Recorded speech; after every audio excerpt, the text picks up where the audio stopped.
हे राधे। ओम नमो भगवते वासुदेवाय नमः। तो आगे स्वामी चैतन्य प्रभु क्या कहते हैं गीता में कि भगवान इसे मेरी प्रकृति समझते हैं। यह भौतिक प्रकृति अपरा प्रकृति परमेश्वर की भिन्न भिन्न शक्ति है। इसी प्रकार जीव भी परमेश्वर की शक्ति है, किंतु वे विलग नहीं, अपितु भगवान से नित्य संबंध है। इस तरह भगवान, जीव, प्रकृति तथा काल ये सब परस्पर संबंधित हैं और सभी शाश्वत हैं। लेकिन दूसरी वस्तु कर्म शाश्वत नहीं है। हाँ, कर्म के प्रभाव अत्यंत पुरातन हो सकते हैं। हम अनादिकाल से अपने शुभ अशुभ कर्म फलों को भोग रहे हैं, किंतु साथ ही हम अपने कर्मों के फल को बदल भी सकते हैं और यह परिवर्तन हमारे ज्ञान की पूर्णता पर निर्भर करता है। हम विविध प्रकार के कर्मों में व्यस्त रहते हैं। निसंदेह हम यह नहीं जानते कि किस प्रकार के कर्म करने से हम कर्म फल से राहत प्राप्त कर सकते हैं, लेकिन भगवत गीता में तो इसका सब वर्णन हुआ है। ईश्वर अर्थात परम ईश्वर की स्थिति परम चेतना स्वरूप है। जो भी जीव भी ईश्वर के अंश होने के कारण चेतन है। जीव तथा भौतिक प्रकृति दोनों को प्रकृति बताया गया है, अर्थात वे परमेश्वर की शक्ति है, किंतु इन दोनों में से केवल जीव चेतन है और दूसरी प्रकृति चेतन नहीं है। यही अंतर है। इसलिए जीव प्रकृति परा या उत्कृष्ट कहलाती है, क्योंकि जीव भगवान जैसी चेतना से युक्त है, लेकिन भगवान की चेतना परम है। लेकिन किसी को यह भी नहीं सोचना चाहिए कि कहना चाहिए कि जीव भी परम चेतन है। जीव कभी भी, यहाँ तक कि अपनी सिद्धि अवस्था में भी परम चेतन नहीं हो सकता, और यह सिद्धांत भ्रम करने वाला है कि जीव भी परम चेतन है। परम चेतन तो सिर्फ भगवान है। जीव परम चेतन हो सकता है, यह चेतन तो हो सकता है, लेकिन पूर्ण या परम चेतन नहीं। जीव तथा ईश्वर का अंतर भगवत गीता के 13वें अध्याय में बताया गया है। ईश्वर क्षेत्रज व चेतन है, ईश्वर ही चेतन है, जैसा कि जीव भी। लेकिन जीव केवल अपने शरीर के प्रति सचेत रहता है, जबकि भगवान समस्त शरीरों के प्रति सचेत रहता है। पूरे संसार के प्रति, पूरे जीव के प्रति, जितने भी संसार में जीव हैं सबके प्रति भगवान सचेत रहता है, क्योंकि वे प्रत्येक जीव के हृदय में वास करते हैं।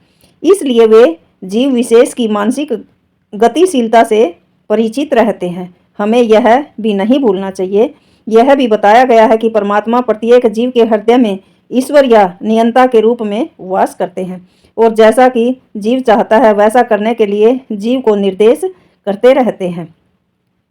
जीव भूल जाता है कि उसे क्या करना है। पहले तो वह किसी एक विधि से कर्म करने का संकल्प लेता है, लेकिन फिर वह अपने ही कर्म की क्रियाओं और प्रतिक्रियाओं में उलझ जाता है।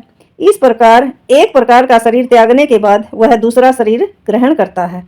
जिस प्रकार हम वस्त्र उतारते हैं तथा पहनते रहते हैं, इसी प्रकार जब आत्मा देहांतरण हो जाता है, जब मनुष्य का देहांत हो जाता है,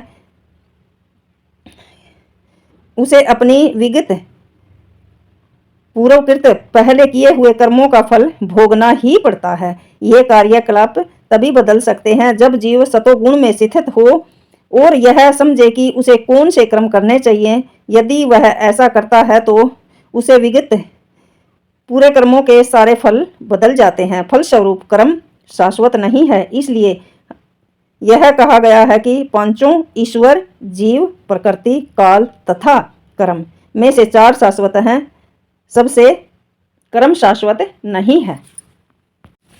परम चेतन ईश्वर जीव से इस मामले में तो समान है। भगवान तथा जीव दोनों की चेतनाएं दिव्य हैं। यह चेतना पदार्थ के संयोग से उत्पन्न नहीं होती, ऐसा सोचना भ्रांति है। भगवत गीता इस सिद्धांत को स्वीकार नहीं करती कि चेतना भौतिक संयोग की किन्हीं परिस्थितियों में उत्पन्न होती है। यह चेतना भौतिक परिस्थितियों के आवरण के कारण विकृत रूप से प्रतिबिंब हो सकती है। जिस प्रकार रंगीन कांच से परावर्तित प्रकाश उसी रंग का प्रतीत होता है, परंतु भगवान की चेतना भौतिकता से प्रभावित नहीं होती। भगवान कहते हैं मध्याक्षेण प्रकृति है। जब वे इस भौतिक जगत में अवतरित होते हैं तो उनकी चेतना पर भौतिक प्रभाव नहीं पड़ता। यदि वे इस तरह प्रभावित होते तो दिव्य विषयों के संबंध में उसी तरह बोलने के अधिकारी न होते, जैसा कि भगवत गीता में बोलते हैं, भौतिक कलमश ग्रस्त चेतना से युक्त हुए बिना कोई दिव्य जगत के विषयों में कुछ नहीं कह सकता। इसलिए भगवान भौतिक दृष्टि से दूषित नहीं है, परंतु हमारी चेतना अभी भौतिक कलमश से दूषित है। राधे राधे। तो भगवान तो हर एक जीव की आत्मा में वास करते हैं, उसके तो पूरे संसार के घटका भी पता, पटका भी पता कि इंसान के अंदर क्या चल रहा। तो भगवान की आत्मा दूषित कैसे हो सकती है? हम इंसान की ही आत्मा दूषित है। जब हमारी चेतना शुद्ध होगी तो हमारे भी सारे कर्म ईश्वर की इच्छा अनुसार होंगे और इससे हम सुखी भी हो सकेंगे। ऐसा नहीं है कि हमें अपने सारे कार्य बंद करने चाहिए, अपितु हमें अपने कर्मों को शुद्ध करना चाहिए और शुद्ध कर्म भक्ति कहलाते हैं। भक्ति में कर्म सामान्य कर्म प्रतीत होते हैं, किंतु वे कुलसित नहीं होते। एक अज्ञानी व्यक्ति भगत को सामान्य व्यक्ति की भांति कर्म करते देख सकता है, किंतु ऐसा मूर्ख यह नहीं समझता कि भगवान या भगत के कर्म अशुद्ध चेतना या पदार्थ से दूषित नहीं होते, वे त्रिगुणातीत होते हैं। जो भी हो, हमें यह जान लेना चाहिए कि अभी हमारी चेतना दूषित है। जब हम भौतिक दृष्टि से कुलसित होते हैं तो हम बद्ध कहलाते हैं। मिथ्या चेतना का प्रकट्य इसलिए होता है, हमें अपने आप को प्रकृति का प्रतिफल मान बैठते हैं, उत्पाद मान बैठते हैं। यह मिथ्या अहंकार है। जो व्यक्ति देह आत्मा बुद्धि में लीन रहता है वह अपनी स्वरूप को नहीं समझ पाता। भगवत गीता का प्रवचन देह आत्मा बुद्धि से मनुष्य को मुक्त करने के लिए ही हुआ था और भगवान से यह सूचना प्राप्त करने के लिए ही अर्जुन ने अपने आप को इस अवस्था में उपस्थित किया था कि व्यक्ति को देह आत्मा बुद्धि से मुक्त होना चाहिए।